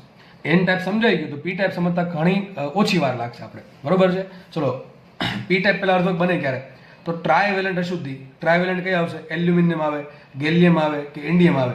એવી જ્યારે ટ્રાયવેલન્ટ અશુદ્ધિ ટેટ્રાવેલન્ટ સિલિકોન અથવા જર્મેનિયમના શુદ્ધ અર્ધવાહક ઉમેરવામાં આવે ત્યારે શું મળશે આપણને, પી ટાઈપના અર્ધવાહક મળે. પી ટાઈપ એટલા માટે મળે કારણ કે આમાં ઇલેક્ટ્રોન ઓછો હોય, જેટલા જરૂર હોય એનાથી ઓછો હોય એટલે હોલ્સ બનશે. અને માની લેવાનું હોલ્સ છે એ પ્રોટોન જેવું કામ કરે, કે એક્ઝેક્ટ ખોટું છે એ વાત, પણ જસ્ટ માનવા માટે, સમજવા માટે, જે તમે જે લેવલે ભણો છો ધોરણ 12ના લેવલે, એ લેવલે સમજવા માટે એવું માની લો કે હોલ છે એ પ્રોટોન જેવું વર્તન કરે છે. એક્ઝેક્ટલી ખોટી વાત છે, બરોબર છે. જે લોકો આગળ જશે અને ઇલેક્ટ્રોનિક્સ ભણશે, ઇલેક્ટ્રોનિક એન્જિનિયર બનશે, ઈસી, બરોબર છે, ઇલેક્ટ્રોનિક એન્ડ કમ્યુનિકેશન અથવા જસ્ટ ખાલી ઇલેક્ટ્રોનિક્સ એન્જિનિયરિંગ, એમાં બધું ડિટેલમાં આવશે, બધું ડિટેલમાં આવશે, બરાબર. અત્યારે તો બધી બ્રાન્ચ એવી છે, મેકાટ્રોનિક્સ એટલે મિકેનિકલ પ્લસ ઇલેક્ટ્રોનિક્સ. હવે તમે જો રોબોટિક્સમાં બે વસ્તુ આવે, એમાં ઇલેક્ટ્રોનિક્સ પણ છે અને મિકેનિકલ પણ છે, તો બધી મેકાટ્રોનિક્સ. હવે ટ્રેન્ડ એવો છે, રિસેન્ટ ટ્રેન્ડ, ખાસ એન્જિનિયરિંગવાળા લોકો માટે કહું છું, રિસેન્ટ ટ્રેન્ડ એવો છે કે તમે મિકેનિકલ કરો અથવા તમે સેપરેટલી અલગથી ઇલેક્ટ્રોનિક્સ કરો, એના કરતાં તમે બેટર એ છે કે મેકાટ્રોનિક્સ કરો. પણ જો કે આ બધી બ્રાન્ચ છે એ બધી માસ્ટરની બ્રાન્ચ છે. તમે બી પૂરું કરો અથવા બીટેક પૂરું કરો અને તમે મિકેનિકલમાં ઇલેક્ટ્રોનિક્સમાં બી કે બીટેક કર્યું હોય અને ફર્ધર તમારે આગળ ભણવું છે તો તમે એમટેકમાં મેકાટ્રોનિક્સ ને બધી બ્રાન્ચ આવે લઈ શકો છો. કે ઘણી બધી કોલેજ છે એ બી અને બીટેકમાં પણ મેકાટ્રોનિક્સ પણ પ્રોવાઈડ કરે, પણ એના માટે સારી કોલેજ હોવી જોઈએ અથવા ઘણી આઈઆઈટીસ છે એ પણ પ્રોવાઈડ કરે છે, બરોબર. આઈઆઈટીસમાં જવા માટે આપણે જી એડવાન્સ આપવી પડશે, ક્રેક કરવી પડશે, અને એ આપવા માટે પહેલાં આપણે અહીંયા ભણવું પડશે, જી મેન્સમાં માર્ક્સ લાવવા પડશે, બરોબર છે. તો સ્ટાર્ટ કરીએ તો આપણે તો પી ટાઈપના અર્ધવાહક ક્યારે બનશે કે જ્યારે ટ્રાયવેલન્ટ અશુદ્ધિ ઉમેરવામાં આવે ટેટ્રાવેલન્ટમાં. તો આકૃતિ વડે સમજીએ, સેમ જ આકૃતિ છે, ખાલી અહીંયા આર છે ની જગ્યાએ એલ્યુમિનિયમ છે. હવે એલ્યુમિનિયમના કેટલા ઇલેક્ટ્રોન છે, પોતાની પાસે બીજા પાસે 3 ઇલેક્ટ્રોન જ છે. આ કે અમારે ચાહત 4ની છે, આ કે અમારે ચાહત 4 ઇલેક્ટ્રોનની છે. જો 4 ઇલેક્ટ્રોન બહારથી મળી જાય તમારું કામ પતી જાય, બરોબર. પણ આ કે ભાઈ હું બેબસ છું, બરાબર, લાચાર છું, બરોબર છે, લાચાર છે એટલે આ છે એ 3 ઇલેક્ટ્રોન આપી શકશે. તો દોરા છે અહીંયા 3 ઇલેક્ટ્રોન આપ્યા, ઓકે. તો 3 ઇલેક્ટ્રોન છે એલ્યુમિનિયમના, એ સિલિકોનના 3 પરમાણુના જે ઇલેક્ટ્રોન છે એની સાથે શું કરશે, સહસંયોજક બંધ બનાવશે. તો બધા ઇલેક્ટ્રોન કે જે આ બધા ઇલેક્ટ્રોન ટૂંકમાં બધા ગણો ને તો બધા આ 3 ભાઈ, ઘણા કે 3 તો રહી ગયા, એ 3 નથી રહી ગયા. સિલિકોનનો બીજો પરમાણુ હોય કે ને આજુબાજુ ચારે અહીંયા હશે કે નહીં, ઉપર છે એની જોડે સેટ થઈ જશે. ટૂંકમાં આ 3નું કામ પતી ગયું, ટૂંકમાં 4 કામ પતી ગયું. સિલિકોનના 4 ઇલેક્ટ્રોનનું કામ પતી ગયું. વધુ ખાલી તકલીફ કોને આવશે, એલ્યુમિનિયમના 1 ઇલેક્ટ્રોનને આવશે. આ 3 તો શું થઈ ગયા, બંધિત થઈ ગયા, એટલે બંધિત ઇલેક્ટ્રોન. પણ અહીંયા 1 ઇલેક્ટ્રોનનું સ્થાન ખાલી પડ્યું, બિચારો આને થોડોક મરો અને આને મરો થોડોક. કારણ શું, અહીંયા ઇલેક્ટ્રોન છે પણ અહીંયા ઇલેક્ટ્રોન નથી. અહીંયા આ એવી વાટ જોઈને બેઠો છે કે અહીંયા ક્યાંકથી ઇલેક્ટ્રોન આવે અને આ હોલને ભરી દે. સમજો ભાઈ, હકીકત આવી જ વાત છે. તમને લાગે સર સ્ટોરી કરે છે, પણ આ સાચી વાત છે, આવું જ છે. અહીંયા ઇલેક્ટ્રોનનું ખાલી સ્થાન છે. હવે આ ઇલેક્ટ્રોન ક્યારથી રાહ જોવે છે કે અહીંયા કોઈક ઇલેક્ટ્રોન આવે, બરાબર છે, કોઈક ઇલેક્ટ્રોન આવે ને હોલ છે, હોલ લઈ જવું કાંઈ નહીં, ઇલેક્ટ્રોનની ખાલી જગ્યા. ઇલેક્ટ્રોનની ઉણપને હોલ કહેવાય, હકીકતને હોલ નથી કાંઈ. સમજ પડે કે ન પડે? તો અહીંથી કોઈથી બહાર ઇલેક્ટ્રોન, કોઈ મુક્ત ઇલેક્ટ્રોન આવે અને મુક્ત ઇલેક્ટ્રોનને મન થાય કે ભાઈ હું અહીંયા બેસી જાઉં તો મજા આવશે, બરોબર છે. તો જો અહીંયા મુક્ત ઇલેક્ટ્રોન આવી જાય અને બેસી જાય તો હોલ છે એમાં ઇલેક્ટ્રોનની જે ઉણપ છે એ પૂરી થઈ જાય અને અહીંયા એક સહસંયોજક બંધ બની જાય, બરોબર કે ના? સમજ પડે કે ના પડે? સમજ પડી. ચલો આપણને આટલી ખબર પડી. તો લખ્યું છે અહીંયા, ઇલેક્ટ્રોનની ગેરહાજરી હોલનું નિર્માણ કરે છે, અથવા આ જે હોલ છે એ શું કરે, ઇલેક્ટ્રોનને મેળવવાની ચાહત, બરાબર. એક શું હોય, ચાહત હોય કે ત્યાં ઇલેક્ટ્રોન આવીને બેસે, એટલે મેં તમને સ્પેશિયલ વર્ડ લખ્યો છે ચાહત ગ્રીન કલરમાં. તો આ જે હોલ છે એ શું છે, એક્ઝેક્ટલી ઇલેક્ટ્રોનની ગેરહાજરી કે જે શું હોય, ઇલેક્ટ્રોનને મેળવવાની ચાહત ધરાવતો હોય. અને આવી જે અશુદ્ધિ, એટલે કઈ અશુદ્ધિ, એલ્યુમિનિયમની વાત થાય છે કે ટ્રાયવેલન્ટ અશુદ્ધિની વાત થાય છે. આવી અશુદ્ધિઓ ઇલેક્ટ્રોનને એક્સેપ્ટ કરવાની ચાહત ધરાવતા હોવાથી એને શું કહેવાય, એક્સેપ્ટર અશુદ્ધિ કહેવાય. શું કહેવાય, એક્સેપ્ટર. તો આની પહેલા જોઈ હતી ડોનર. ડોનર શું કરે, દાન કરે, ઇલેક્ટ્રોનનું દાન કરે, આશા લાવે એમ કરે કે ભાઈ અમે ઇલેક્ટ્રોન એક આપો, એવી એક્સેપ્ટર્સની શું કરે કે ભાવના રાખે, ચાહત રાખે. એટલા માટે આને એક્સેપ્ટર અશુદ્ધિ કહેવાય. ઓકે, ચલો આપણે સમજ પડી ગઈ. તો મને એમ કહો, આ હવે આપણે એમ માનશું કે ઇલેક્ટ્રોનનું ખાલી સ્થાન જે હોલ છે, શું છે, હોલ. પણ આ હોલ છે બંધનમાં છે. હવે આપણે એમ માનશું કે આ હોલ છે, હોલ પણ એક ટાઈપનો કણ જ છે માની લઈએ, બરોબર છે. તો ઇલેક્ટ્રોન જે ઉણપ થઈને હોલ કહેવાય.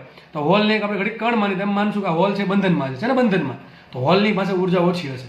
જો ઇલેક્ટ્રોન મુક્ત ઇલેક્ટ્રોન હોય અને હોલ હોય, એમાં હોલ પાસે ઉર્જા ઓછી હોય, મુક્ત ઇલેક્ટ્રોન પાસે ઉર્જા વધારે હોય. અહીં સાઈડમાં એનો બેન્ડ ડાયાગ્રામ બતાવ્યો છે. તો પહેલાં કામ કરીએ, સિલિકોન માટે જોઈ લે. સિલિકોન તો તમને ખબર પડી ગઈ છે, વેલેન્સ બેન્ડમાં બધા ઇલેક્ટ્રોન પડ્યા હશે, કન્ડક્શન બેન્ડ આખો ખાલી હશે. હવે વાત કરીએ સર, તમે આ બધાની વાત કરી નાખી, આ 4 ઇલેક્ટ્રોનની વાત કરી નાખી, બરાબર, કે એનું બેન્ડિંગ આ રીતે આવે, કન્ડક્શન બેન્ડ ને વેલેન્સ બેન્ડ. પણ હવે આની વાત શું કરું સર? આની વાત કરો, આ જે આપણે જે હોલ છે, હોલ કોનો? એલ્યુમિનિયમનો જો હોલ પડ્યો એક ખાલી, બરોબર છે, એ બંધનમાં છે, બંધનમાં હોય તેની ઉર્જા કેવી વધારે ઓછી હોય? ઓછી હશે. કોની કમ્પેરિઝનમાં?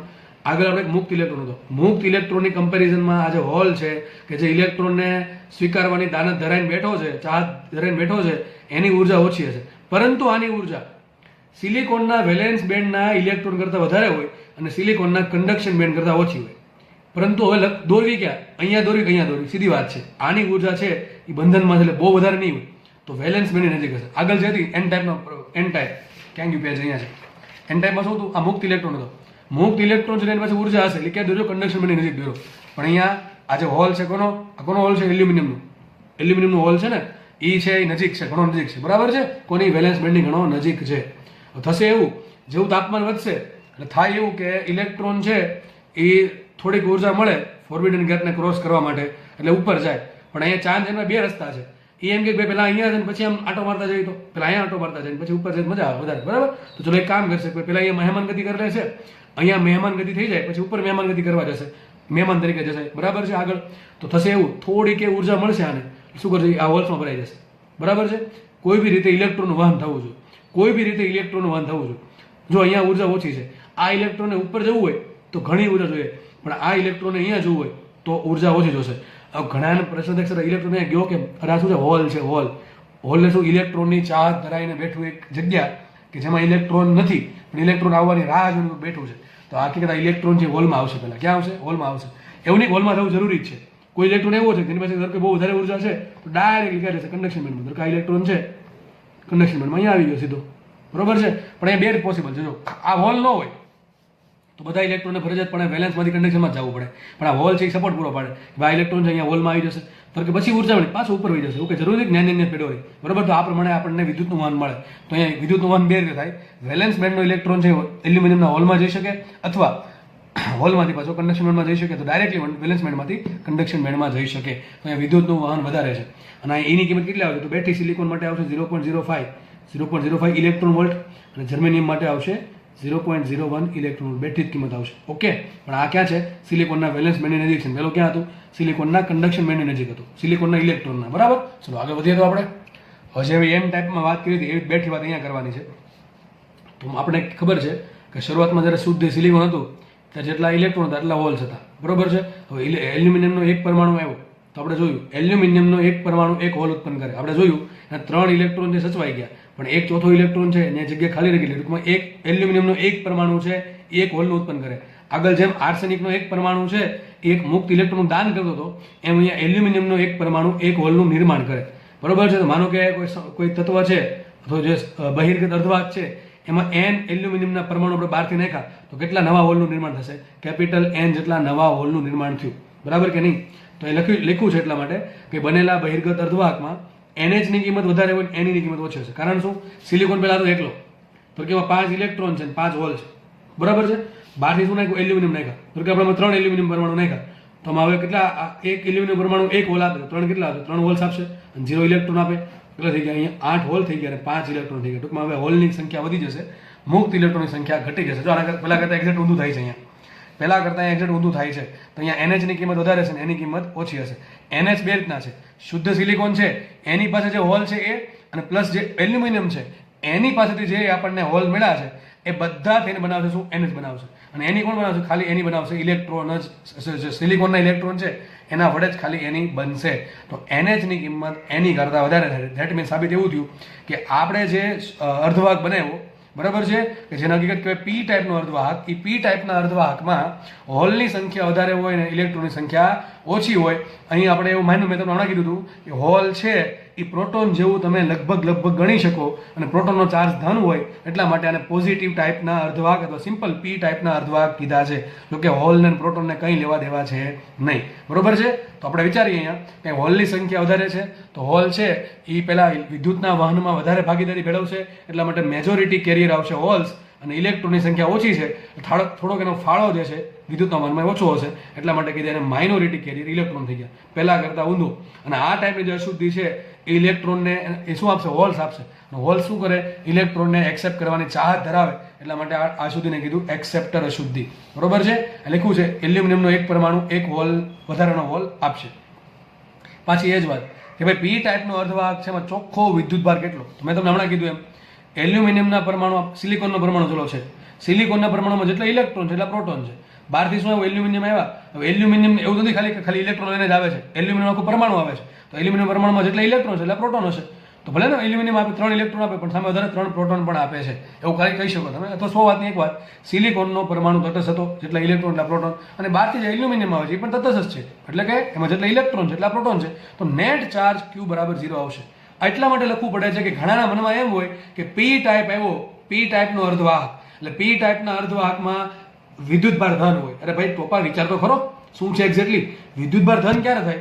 કે પ્રોટોનની સંખ્યા વધી જાય, ઇલેક્ટ્રોનની સંખ્યા ઘટી જાય. એવું કંઈ થતું નથી. જેટલા પ્રોટોન છે એટલા ન્યુટ્રોન છે, એટલા માટે નેટ ચાર્જ 0 હતો. ઘણા બધા પી ટાઈપ શું કામ કીધું? પી ટાઈપ એટલા માટે કીધું કે હોલની સંખ્યા વધારે છે એટલા માટે. અને હોલ છે એ પ્રોટોન નથી, પણ ધન દ્વાર જેવું આપણે ધન દ્વાર જેવું ગણી શકીએ. બરાબર? એટલા માટે પી ટાઈપના અર્ધવાહક કીધા છે. પણ પ્રશ્ન પૂછાય કે પી ટાઈપના અર્ધવાહક પરનો કુલ ચોખ્ખો વિદ્યુતભાર કેટલો? તો મૂકવાનો 0. કેટલો મૂકવાનો? 0. કારણ કે જેટલા ઇલેક્ટ્રોન છે એટલા તે છેલ્લે પ્રોટોન છે, એટલા માટે. ઓકે, નેક્સ્ટ થિયરી ભણીએ. જો આ ચેપ્ટરમાં થિયરી બહુ છે, બરાબર? થિયરી બહુ બધી છે, પણ થિયરી બધી મજા આવે એવી છે. સ્ટોરી ટાઈપ છે એટલે મજા આવે થોડુંક. એમ તમે ઇન્ટરેસ્ટ રાખશો તો તમને મજા આવશે. અને એક વખત લેક્ચર પૂરો થશે એટલે સમજણે પૂરી થઈ જશે, અને વાત ત્યાં પૂરી થઈ જશે. તમારે વાંચવું પણ નહીં પડે બીજી વખત, સમજી લેશો તો. આ થોડુંક રિવિઝન ક્યારેક ક્યારેક કરવું પડશે અમુક મહિના પછી, બરાબર છે? પણ એમાં બહુ તકલીફ થશે નહીં. પણ ગોખવાનો પ્રયત્ન કરો તો બે દિવસમાં ભૂલી જશો. શું હોલ છે, શું ઇલેક્ટ્રોન, કંઈ ખબર પડે નહીં. શું પી ટાઈપ છે, શું એન ટાઈપ છે, બધું ભેગું થઈ જશે. ઓકે, તો આપણે આગળ વધીએ. નવી થિયરી છે પુનઃસંયોજન. અહીંથી એક ક્વેશ્ચન આવવાનો ચાન્સ છે. આ નાનકડા પેજમાંથી ક્વેશ્ચન આવવાના ચાન્સીસ ઘણા બધા છે, અને ક્વેશ્ચન જે આવશે એ તમને છેલ્લે કહી દેશે. પહેલાં સમજીએ પુનઃસંયોજન શું છે. હવે તમને એમ થાય કે સર મેં તમને લગભગ કાલે કીધું હતું કે બધા વેલેન્સ બેન્ડમાં ઇલેક્ટ્રોન ભેરા હોય, બરોબર છે, અને થોડાક કન્ડક્શન બેન્ડમાં ખાલી હોય નોર્મલ કન્ડિશનમાં, બરોબર છે. થશે એવું, આને ઉર્જા મળે એટલે ઇલેક્ટ્રોન જે શું થાય, વેલેન્સ બેન્ડમાંથી કન્ડક્શન બેન્ડમાં જાય. તો આપણને સીધો પ્રશ્ન એમ થાય કે સર બહારથી ઉર્જા મળી જાય વધારે, તો શું બધા ઇલેક્ટ્રોન છે એ કન્ડક્શન બેન્ડમાં નીકળી જાય? તો શું આખો વેલેન્સ બેન્ડ ખાલી થઈ જાય કે ન થઈ જાય? સીધી વાત છે. હવે તમને પ્રશ્ન થાય તો એનો આન્સર છે નહીં. બધા ઇલેક્ટ્રોન છે એ વેલેન્સ બેન્ડમાંથી કન્ડક્શન બેન્ડમાં જતા નથી, બરોબર છે. તેનું કારણ શું? કારણ એ છે કે મેં તમને ખાલી 4-5 ઇલેક્ટ્રોન બતાવી દીધા, બરોબર છે, અને તમને કીધું કે આ ઇલેક્ટ્રોન આમ ગયો, આ ઇલેક્ટ્રોન આમ ગયો. પણ શું હકીકત 4-5 ઇલેક્ટ્રોન હોય? વિચારો કેટલા બધા ઇલેક્ટ્રોન હોય. જેમ કે સિલિકોનની વાત કરીએ તો માનો કે મારી પાસે 1 મોલ સિલિકોન છે, તેમાં કેટલા સિલિકોનના પરમાણુ હોય? 6×10^23. કેટલા હોય? 6×10^23. અને એક સિલિકોનના પરમાણુમાં 14 ઇલેક્ટ્રોન હોય કે ન હોય? કેટલા હોય? 14 ઇલેક્ટ્રોન. તો 14 × 84 કેટલા આવશે? 84×10^23. વિચારો કેટલા બધા ઇલેક્ટ્રોન છે, કેટલા બધા ઇલેક્ટ્રોન છે. 10^7 હોય ને, 10^7, ત્યારે 1 કરોડ ઇલેક્ટ્રોન થાય. વિચારો, આ 1 કરોડ નથી, એનો વર્ગ કરો તો 10^14 થઈ, એનો ઘન કરો તો 10ની કેટલી ઘાત? 21 થઈ. વિચારો કેટલી બધી સંખ્યા મોટી છે. તમે થોડુંક ઇમેજિન કરો કે આંકડો કેટલો મોટો છે. ખાલી જોવામાં 10^23. ક્યારેક વિચારીને જુઓ 10^23 કેટલું થાય. 10^7 હોય ત્યારે કરોડ થઈ જાય, 10^9 થાય ત્યારે 1 અબજ થઈ જાય. આ તો 10^23 છે. વિચાર કરો, કરોડે કેટલી બધી કરોડ કરવા પડે, બરાબર છે કે નહીં? તો અહીંયા અસંખ્ય ઇલેક્ટ્રોન છે. આપણે ખાલી 4-5 ઇલેક્ટ્રોનની વાત કરીએ કે 4 ઇલેક્ટ્રોન જે ઉપર ગયા, પણ હકીકત એવું ના થાય. 1 ઇલેક્ટ્રોન ઉપર જાય કે હોલ બને કે ન બને? હવે એ હોલમાં પાછું બીજો ઇલેક્ટ્રોન આવીને બેસી જાય, એ હોલ પાછો પૂરાઈ ગયો, પાછું ઇલેક્ટ્રોન થઈ ગયો, પાછું ઉપર જશે, બીજો સ્થાન લઈ લેશે. તો આ પ્રમાણે ઇલેક્ટ્રોન ઉપર એટલે હોલ બને, હોલમાં બીજો ઇલેક્ટ્રોન આવીને બેસી ગયો એટલે શું બને? પાછું હોલનું ઇલેક્ટ્રોન થઈ ગયું, પાછું ઉપર જશે, હોલ બન્યો, બીજો ઇલેક્ટ્રોન બેસી ગયો, પાછું હોલ છે પૂરાઈ ગયો, પાછું ઇલેક્ટ્રોન ઉપર જશે. આ પ્રમાણે ચાલ્યા જ કરે. કારણ શું? આટલા બધા ઇલેક્ટ્રોન છે. હું તમને એમ કહું, એક રૂમ છે, એ માનો કે ગ્રાઉન્ડ છે, એ ગ્રાઉન્ડમાં તમે 10 લાખ લોકો ભેગા કરો, વિચારો કેટલી પબ્લિક થાય. 10 લાખ લોકો કેટલી પબ્લિક ભેગી થાય, બરોબર છે. તો આ પ્રમાણે તમે વિચારી શકો, આ તો 10 લાખની 10^23 છે. કેટલા બધા ઇલેક્ટ્રોન હશે. તો કોઈ જગ્યાએ હોલ ખાલી હોય ત્યાં ઇલેક્ટ્રોન આવીને બેસી જાય, અને કોઈ જગ્યાએ હોલ છે એ પાછો શું થશે? કન્ડક્શન બેન્ડમાં જશે, ત્યાં હોલ થશે, પાછો ઇલેક્ટ્રોન બેસી જશે. આ પ્રમાણે પ્રક્રિયા ચાલ્યા કરે. શું થશે? હોલનું ઇલેક્ટ્રોન હોલ, હોલનું ઇલેક્ટ્રોન હોલ, આ પ્રમાણે ઇલેક્ટ્રોન ચાલ્યા જ કરે, અસંખ્ય વખત ચાલ્યા કરે 1 સેકન્ડમાં. તો અહીંયા કોમ્બિનેશન બને. શું બને? કોમ્બિનેશન. તો એક ઇલેક્ટ્રોન હોલનો જો ઇલેક્ટ્રોન ઉપર ગયો એટલે હોલ બન્યો, તો ઇલેક્ટ્રોન હોલનું જોડકું ઉત્પન્ન થશે. શું ઉત્પન્ન થશે? ઇલેક્ટ્રોન હોલનું જોડકું. જોડકું એટલે કે ઇન ધ સેન્સ ઓફ કે ઇલેક્ટ્રોન છે એ પોતાની જગ્યા ખાલી કરીને શું બનશે? હોલ બને. હવે એ હોલમાં પાછો બીજો ઇલેક્ટ્રોન બે જાય, બરોબર છે? કારણ કે મુક્ત ઇલેક્ટ્રોન તો ગમે ત્યાં બેસી શકે, ભ્રમણ કરી શકે, એટલા માટે રખડતા જ હોય, જ્યાં જગ્યા મળે ત્યાં બે જાય.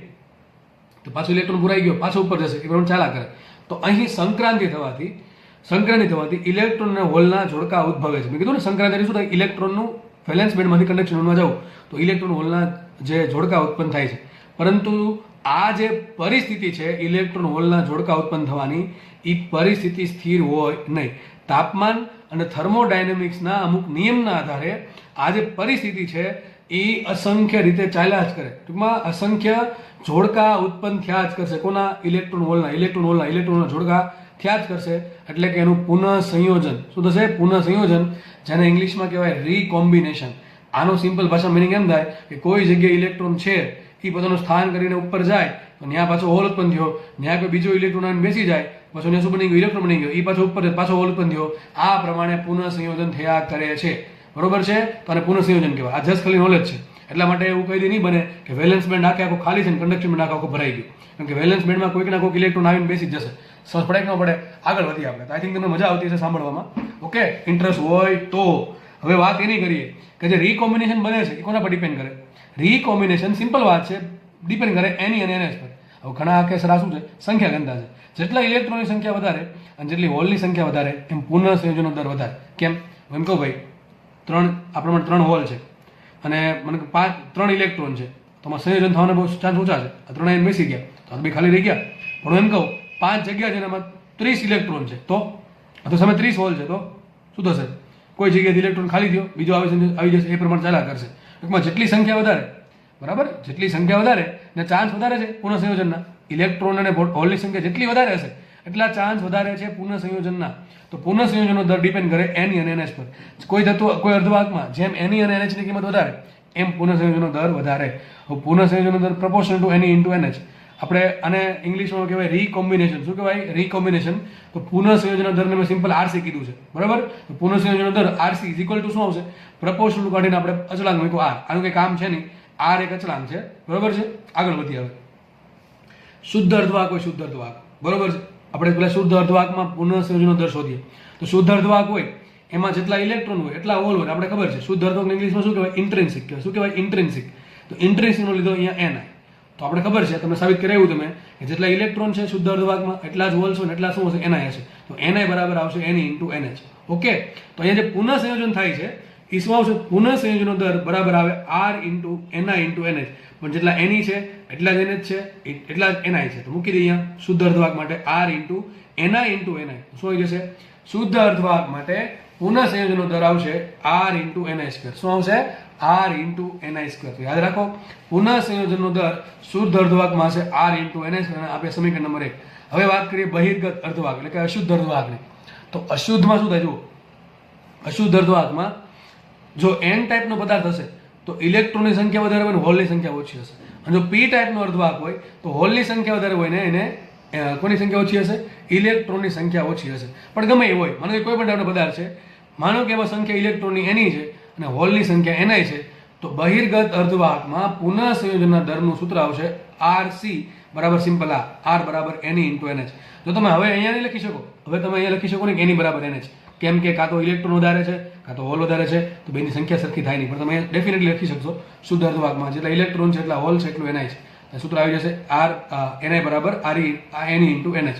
પણ અહીંયા એવું લખી શકશો નહીં. તો બહિર્ગત અર્ધવાહકમાં આટલો પુનઃ સંયોજનનો દર હોય અને શુદ્ધ અર્ધવાહકમાં આટલો હોય. હવે ધ્યાનથી સમજજો, આમાં આટલો દર આવ્યો સમીકરણ નંબર 1 આપ્યું, આમાં દર આટલો આવ્યો સમીકરણ નંબર 2 આપ્યું. હવે ખાસ સમજો, અંતર્ગત અર્ધવાહક હોય કે બહિર્ગત અર્ધવાહક હોય એમાં સ્ફટિક બંધારણ સરખું હોય.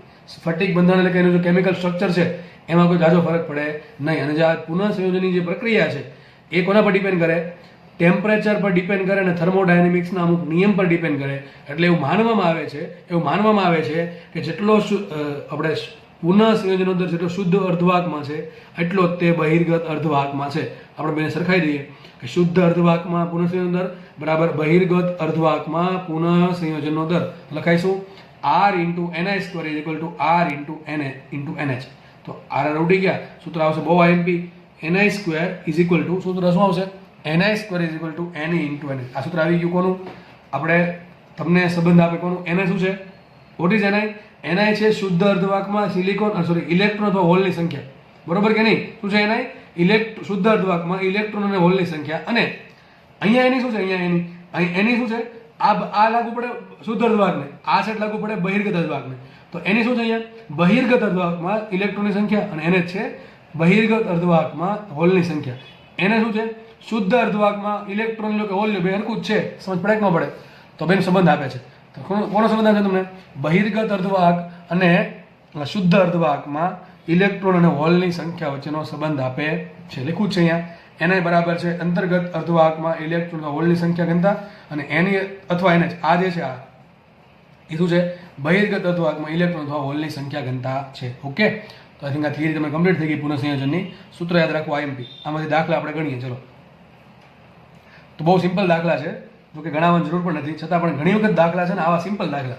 જો આ ચેપ્ટરમાં દાખલા બધા ઇઝી છે, એક વખત દાખલા સમજે એટલે વાત થઈ ગઈ પૂરી, બરોબર છે? જોવાય નહીં પડે પછી ભવિષ્યમાં. ઓકે, તો દાખલા બહુ ઇઝી છે, છતાં પણ ઘણાને માર્ક્સ આવતા નથી. કારણ એ છે કે કોઈ દિવસ ભણ્યા નથી વ્યવસ્થિત, ભણવાનો પ્રયત્ન નથી કર્યો વ્યવસ્થિત ટૂંકમાં, અને કોઈ દી રિવિઝન કર્યું નથી, દાખલા ગણવાનો પ્રયત્ન નથી કર્યો, એટલા માટે માર્ક્સ આવે નહીં. બાકી રોકડા માર્ક્સના પ્રશ્નો છે બધા. શું કહે જુઓ, શુદ્ધ અર્ધવાહક, પહેલા શબ્દ વાંચો. શું શબ્દ? શુદ્ધ અર્ધવાહક. તો શુદ્ધ અર્ધવાહક આવે એટલે એક વસ્તુ મગજમાં બેસી ગઈ આપણે કે જેટલા ઇલેક્ટ્રોન જેટલા હોલ છે. તો લખ્યું છે શુદ્ધ અર્ધવાહકમાં ઇલેક્ટ્રોનની સંખ્યા ઘનતા આપી. જો તમને શું આપ્યું? ઇલેક્ટ્રોનની સંખ્યા ઘનતા. શુદ્ધ અર્ધવાહકમાં ઇલેક્ટ્રોનની સંખ્યા ઘનતા શું હોય? એની. પણ એની જેટલું હોય એટલું જ એનઆઈ હોય, અને એટલું તો શું હોય? એનએચ હોય કે ન હોય? આટલી ખબર પડે કે ન પડે? લખતા આવડતા ખબર પડી જવી જોઈએ કે શુદ્ધ અર્ધવાહક આપ્યો છે, જેટલી ઇલેક્ટ્રોનની સંખ્યા ઘનતા છે એટલી જ હોલની છે, એટલી જ કોની છે? એને ટૂંકમાં આપણે એનઆઈ કીધું છે. ઇન્ટ્રિન્સિક માટે એનઆઈ કીધું છે. કેટલી આપી તમને? 20 ગુણ્યા 10⁻20. કેટલી આપી છે? 20 ગુણ્યા 10⁻20 મીટર -3. ઓકે, આટલી છે 1/મીટર ક્યુબ. ટૂંકમાં એમ કહે છે કે 1 મીટર ક્યુબમાં આટલા ઇલેક્ટ્રોન છે. કાંઈ બીજું કાંઈ મતલબ થાય નહીં આનો. ઓકે, તો આગળ પ્રશ્ન પૂછ્યો છે હોલની સંખ્યા ઘનતા કેટલી? મળી ગઈ. હોલની સંખ્યા ઘનતા કેટલી છે? જેટલી ઇલેક્ટ્રોનની છે એટલી જ હોલની છે, કારણ શું? શુદ્ધ અર્ધવાહક છે. જો અહીંયા અશુદ્ધ અર્ધવાહક હોય તો તમે આ લખી શકો નહીં, કારણ કે અશુદ્ધ અર્ધવાહક હોય તો બની આપણને ખબર છે કે એમાં પેન્ટાવેલેન્ટ નાખો તો ઇલેક્ટ્રોનની સંખ્યા વધારે છે, અને જો ટ્રાયવેલેન્ટ સુધી નાખો તો એમાં એ હોલની સંખ્યા વધારે છે. પણ શુદ્ધ અર્ધવાહક છે તો બંનેમાં હોલની અને ઇલેક્ટ્રોનની સંખ્યા ઘનતા સરખી હોય. ચલો, એક પ્રશ્ન આન્સર મળી ગયો.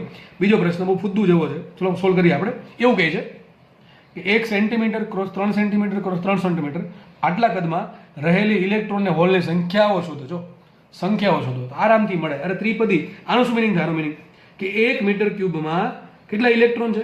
1 મીટર ક્યુબમાં 20⁻10⁻20 ઇલેક્ટ્રોન છે, અથવા તો એટલા હોલ છે, બરાબર? જેટલા ઇલેક્ટ્રોન છે એટલા જ હોલ છે. સમજ પડે કે ન પડે? અહીં કેટલું કદ આપ્યું છે? કદ નથી આપ્યું મને, ડાયરેક્ટ આવું કંઈક આપ્યું. 1 centimetre cross 3 centimetre cross 3 centimetre કદ. તો આ શું બન્યું? લંબઘન હશે. લંબઘનની લંબાઈ 1 સેન્ટીમીટર, પહોળાઈ 3 સેન્ટીમીટર અને ઊંચાઈ 3 સેન્ટીમીટર તમે રાખી શકો છો. હજી આપણને કદ આપ્યું. કદ કેટલું થશે? V બરાબર LBH સિમ્પલ. શું આવશે? આ 3 તેરી 9, તો શું આવશે? 9 સેન્ટીમીટર રેઝ ટુ 3. થાય કે ન થાય? સેન્ટીમીટર સેન્ટીમીટર સેન્ટીમીટર 3 નો ગુણાકાર શું આવશે? 9 સેન્ટીમીટર ક્યુબ. 1 સેન્ટીમીટર એટલે કેટલા મીટર ક્યુબ થાય વાલા? 10⁻2. તો શું આવશે અહીંયા? 1 સેન્ટીમીટર સેન્ટીમીટર 10⁻2 થાય. તો સેન્ટીમીટરનો ઘન છે. શું આવશે? 9 × 10⁻6 મીટર ક્યુબ. શું થશે? 9 × 10⁻6 મીટર. આટલું કદ થયું. તમને પ્રશ્ન એમ પૂછો છે કે 1 મીટર ક્યુબમાં આટલા ઇલેક્ટ્રોન, તો આટલામાં કેટલા હોય? ત્રિપદી મૂકો, શાકભાજી વાળો ભાવ કે ભાઈ 1 મીટર ક્યુબમાં આટલા કેટલા? 20⁻10⁻20 ઇલેક્ટ્રોન્સ હોય તો આપણને જે કદ આપ્યું કેટલું? 9×10⁻6 મીટર ક્યુબ. આ જે કદ છે એમાં ઇલેક્ટ્રોનની સંખ્યા કેટલી? ચલો, આ બેનો ગુણાકાર ભાગ્યા શું આવશે? 1. તો ઇલેક્ટ્રોનની સંખ્યા તો હોલની સંખ્યા કેટલી આવશે આટલા કદમાં? બેનો ગુણાકાર શું આવશે અહીંયા? 20 ગુણ્યા 9×10⁻6. તો શું આવશે અહીંયા? 9×2 80, એટલે સોરી 9×2 18, 180 ગુણ્યા આવશે 20 દેટ ઇઝ +14. આટલા ઇલેક્ટ્રોન આવશે અથવા આટલા હોલ્સ આવશે. વ્યવસ્થિત કરો તો આમ લખી શકો આને 1.8 10⁻16 ઇલેક્ટ્રોન્સ અથવા હોલની સંખ્યા આટલી હશે. આટલા કદમાં આટલા ઇલેક્ટ્રોન અથવા હોલ્સ હશે. બરોબર, એકદમ સિમ્પલ દાખલો છે, પણ શબ્દ મેં આ છે શુદ્ધ અર્ધવાહક. આના પછી ખબર પડે દાખલો કેમ ગણવો. નેક્સ્ટ દાખલો જોઈએ. શું કહે જુઓ, સિલિકોનમાં ઇલેક્ટ્રોન અને હોલની સંખ્યા ઘનતા કેટલી આપી? જો સોરી, એક શબ્દ છે શુદ્ધ સિલિકોન. શબ્દ આવો છે, રકમ તમે વ્યવસ્થિત લખી નાખજો. શુદ્ધ સિલિકોનમાં ઇલેક્ટ્રોન અને હોલની સંખ્યા ઘનતા આપી આપણને. જો કેમ બેની કીધી? અરે બે સરખી જ હોય એટલા માટે. ઇલેક્ટ્રોનની કહી તો ચાલે ને હોલની કહી તો ચાલે. એમ બેની કીધી છે, ઇલેક્ટ્રોનની અને હોલની બેની ભેગી. એટલે એવું નહીં કે આટલી અડધી અડધી કરવાની, બેની ટૂંકમાં આટલી છે. કેટલી છે?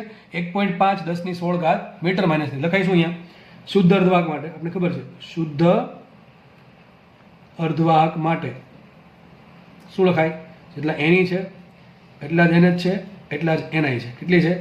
1.5 10⁻16 1.5 10⁻16 મીટર માઇનસ 3. આટલા ઇલેક્ટ્રોન્સ અથવા આટલા હોલ્સ અથવા આટલા શું છે, આપણે ટૂંકમાં સિમ્પલ એનઆઈ કહીએ તો આટલી સંખ્યા ઘનતા છે. કેટલી? 1.5 10⁻16 મીટર માઇનસ 3. તો ક્વેશ્ચન આગળ એવો લખ્યો છે. હવે આ શુદ્ધ અર્ધવાહક શુદ્ધ સિલિકોન હતો, એમાં શું કર્યું? એમાં ટ્રાયવેલેન્ટ અશુદ્ધિ ઉમેરી. શું કર્યું? ટ્રાયવેલેન્ટ અશુદ્ધિ ઉમેરતા મેજોરિટી ચાર્જ કેરિયરની સંખ્યા ઘનતા 4.5 10⁻22 મીટર માઇનસ 3 મળે તો માઇનોરિટી ચાર્જ કેરિયરની સંખ્યા ઘનતા શોધો. હવે સિમ્પલ શુદ્ધ અર્ધવાહક હતો, એમાં બહારથી શું કર્યું? ટ્રાયવેલેન્ટ. જો ટ્રાયવેલેન્ટ શું થાય? 3 ઇલેક્ટ્રોન વાળું થાય ને, એલ્યુમિનિયમ વાળી. કઈ શુદ્ધિ મળે એમાં? કઈ અશુદ્ધિ ઉમેરી છે? એલ્યુમિનિયમ વાળી અશુદ્ધિ ઉમેરી. એલ્યુમિનિયમ શું કરે? હોલનું દાન કરે કે ન કરે? શું કરશે? સોરી, હોલ આપશે કે નહીં આપે? હોલ આપશે. બરાબર, ટૂંકમાં ઇલેક્ટ્રોનની ઉણપ સર્જાશે એલ્યુમિનિયમના કારણે. તો શું થશે હવે? હવે જે કયું બનશે? બહિર્ગત અર્ધવાહક. બહિર્ગત અર્ધવાહક જે બનશે, બહિર્ગત, બરોબર છે, બહિર્ગત અર્ધવાહક બનશે, એમાં શું થઈ જશે? એનએચ વધી જશે, એનઆઈ ઓછો થઈ જશે. તો જે એનએચ છે શું કહેવાય? મેજોરિટી. તમને હમણાં સમજાઈ રહ્યો છું. આને કહેવાય મેજોરિટી ચાર્જ કેરિયર, અને આને કહેવાય માઇનોરિટી ચાર્જ કેરિયર. તો ક્વેશ્ચન એમ છે કે હવે આ જે શુદ્ધ સિલિકોન હતો એમાં તમે ટ્રાયવેલેન્ટ અશુદ્ધિ નાખી દીધી, તો મેજોરિટી જે કેરિયર છે કોણ થશે? આપણે ખબર છે, ટ્રાયવેલેન્ટ અશુદ્ધિ નાખવાથી મેજોરિટી કેરિયર થાય હોલ. તો એની સંખ્યા ઘનતા કેટલી મળે છે? એનએચ બરાબર મળે છે આપણને. એનએચ આપ્યું કેટલું? એનએચ આપ્યું છે 4.5 10⁻22 મીટર માઇનસ 3. આટલી સંખ્યા ઘનતા મળે છે. તો ક્વેશ્ચન એવો છે, માઇનોરિટી ચાર્જ કેરિયરની સંખ્યા ઘનતા ટૂંકમાં આપણે એની શોધવાનું છે. એની છે કઈ રીતે મળશે? હમણાં સૂત્ર કીધું છે કે શુદ્ધ અર્ધવાહક હોય અને બહિર્ગત અર્ધવાહક હોય, બંનેને ભેગું કરવું હોય તો સૂત્ર એક જ છે. આપણે શોધવાનું છે, એની શોધવાનું છે. બંનેને ભેગું કરવા માટે સૂત્ર કયું? ni² = NE × NH. પુનઃ સંયોજન વાળું. જેટલું ni² હશે એટલું તો NE ગુણ્યા NH હશે. બરોબર કે નહીં? ni² = NE × NH. આરામથી સૂત્ર યાદ રહી જાય એવું છે. ચલો, ni². ni કેટલા છે? લેખા છે. ni² આટલા છે. કેટલા છે? 1.5 10⁻16. કેટલા છે? 1.5 10⁻16. આનો વર્ગ કરો. ચલો, હું ડાયરેક્ટ મૂકી દઉં છું. 1 એટલે 15 છે ને, 15 નો વર્ગ થાય 225, તો આનો વર્ગ થશે 2.25. તો 1.5 ગુણ્યા 10⁻16 નો વર્ગ થશે 2.25. 10 ની કેટલી ઘાત? 32 ઇઝ ઇક્વલ ટુ, ચલો એની શોધવાના એમ રાખો, ઇન્ટુ NH. NH શું આવશે? 4.5 10⁻22. કેટલા આવશે? 4.5 10⁻22. આટલી ખબર પડી ગઈ? હવે જો આ 4.5 છેદમાં જવા દો, 10⁻22 છે છેદમાં જવા દો, તો લખાઈશું માટે એની બરાબર ઉપર 225 છે, નીચે 4.5 છે, અડધું થાય તો થાય 225 ભાગ્યા 4.5 કેટલા થાય? 0.5. અરે 225 ભાગ્યા 450 શું આન્સર આવે? 0.5 આવે. શું આવશે અહીંયા? 0.5 ગુણ્યા 10⁻32 છેદમાં 10⁻22 કેટલી હશે? 10⁻10. લખાઈશું અહીંયા 5 10⁹ ઇલેક્ટ્રોન હશે. કેટલા ઇલેક્ટ્રોન હશે? 5 10⁹ જેટલા ઇલેક્ટ્રોન હશે. સમજ પડે કે ન પડે? આટલી ઇલેક્ટ્રોન હશે. બહિર્ગત અર્ધવાહક છે, હોય ને, બહિર્ગત અર્ધવાહક છે, એમાં આટલા ઇલેક્ટ્રોન હશે. સમજ પડે? જે માઇનોરિટી કેરિયર છે એની સંખ્યા ઘનતા આટલી થશે. કેટલી હશે? 5 10⁹ ઇલેક્ટ્રોન હશે, અથવા ઇલેક્ટ્રોન હશે મીટર માઇનસ 3. 1 મીટર ક્યુબમાં આટલા ઇલેક્ટ્રોન હશે. ઓકે, કારણ કે એનું સ્થાન કોણ લઈ લેશે? હોલ લઈ લેશે. હોલની સંખ્યા વધી જશે, ઇલેક્ટ્રોનની સંખ્યા ઘટી જશે. ઓકે, તો આપણે અહીંયા રાખીએ. આઈ થિંક આ લેક્ચર રાખીએ અહીંયા. નેક્સ્ટ લેક્ચરમાં આપણે PN જંક્શન ડાયોડ અને એની બે મહત્વની થિયરી, એટલે કે ફોરવર્ડ બાયસ, રિવર્સ બાયસ, અને એના જે એક્ઝામ્પલ છે એનો આપણે અભ્યાસ કરશું. ચેપ્ટર ઘણું નાનું છે. જેટલા લેક્ચર આપણે સેમિકન્ડક્ટર પેલા ચેપ્ટર નંબર 1 માં જોયા છે એટલે લેક્ચર કદાચ આમાં નહીં જોઈએ, કારણ કે મોસ્ટલી થિયરી છે અને શરૂઆતમાં થિયરી થોડીક ધીમે ધીમે ચલાવું છું. બરાબર છે? કારણ કે તમે થોડુંક હજી બેઝિક ક્લિયર કદાચ ન પણ હોય, બની શકે. બરાબર? તો પહેલાં બેઝિક ક્લિયર થશે, ધીમે ધીમે આપણે થોડુંક સ્પીડમાં ચલાવશું, એટલે થોડીક થિયરી વધારે ચાલશે. એટલે આઈ થિંક ઓછા લેક્ચરમાં આનું કામ પતી જશે. બરાબર? ચલો રાખીએ અહીંયા. જય હિન્દ, ધન્યવાદ.